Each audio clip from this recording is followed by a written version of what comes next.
میگویند دعای طهارت را ندانی طهارت درست است یا نه؟ بله، دعای طهارت را اگر ندانید طهارت شما درست است، برای آنکه دعا از شرط های طهارت نیست.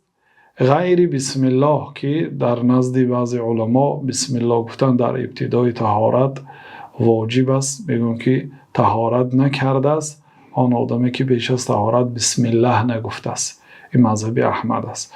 بنابراین خوب است که پیش از آن که دستها را میشویید بسم الله گویید و وقتی که طهارت را به آخر میرسانید اشهد ان لا اله الا الله وحده لا شریک له و اشهد ان محمدا عبده و رسوله اللهم اجعلنی من التوابین و اجعلنی من المتطهرین. اگر کسی همین دعا را گوید برایش 8 دری جنت گشاده می شود، گفتن جناب رسول الله صلی الله علیه و سلم. و دعای دیگر است سبحانك اللهم بحمدک اشهد ان لا اله الا انت استغفرک و اتوب الیک. دعای کفاره مجلس بعد طهارت هم آمده است. غیر یعنی همین دعاها دیگر دعا ثابت نیست.